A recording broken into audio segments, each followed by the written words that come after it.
Hostage situations usually involve the promise of freeing captured individuals in return for the fulfillment of demands. Now, these demands may be political or even ideological.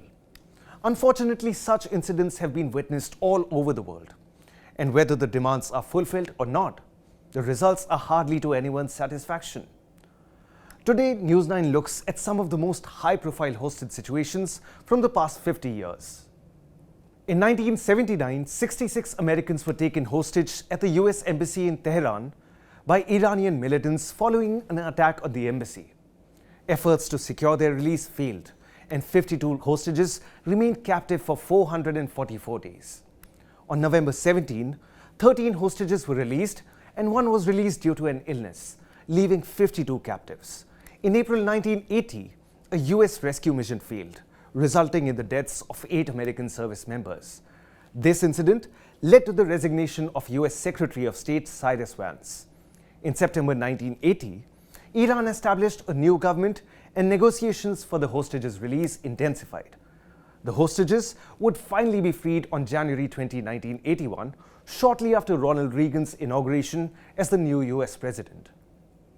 In 1976, Palestinian and German terrorists hijacked an Air France flight, taking it to Entebbe airport in Uganda. They held 248 passengers and 12 crew members hostage, separating Jewish and non-Jewish passengers. The hijackers aimed to secure the release of Palestinian militants imprisoned in Israel and prisoners in other countries. Later, 148 non-Israeli hostages were released and flown to Paris, leaving 94 passengers, mostly Israelis, and the Air France crew as hostages. In response, Israel launched Operation Thunderbolt on July 4, 1976 to rescue them. Israeli commandos flew 4,000 kilometers to Uganda, successfully rescuing 102 hostages in 90 minutes, with 3 casualties. The hijacking of Indian Airlines flight IC-814 occurred on December 24, 1999.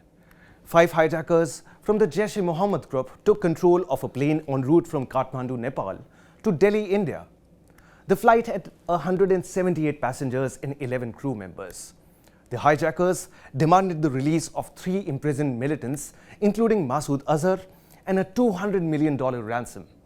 After negotiations, the Indian government agreed to release the 3 militants, meeting the hijackers' demands. In the Moscow theater hostage crisis of 2002, Chechen militants held more than 850 people hostage at the Dubrovka Theater in Moscow, Russia, from October 23 to October 26, 2002. After initially releasing some hostages, the situation deteriorated, and hostages were shot. Russian special forces eventually stormed the theater using noxious gas to incapacitate the militants. But unfortunately, some hostages also perished due to the gas.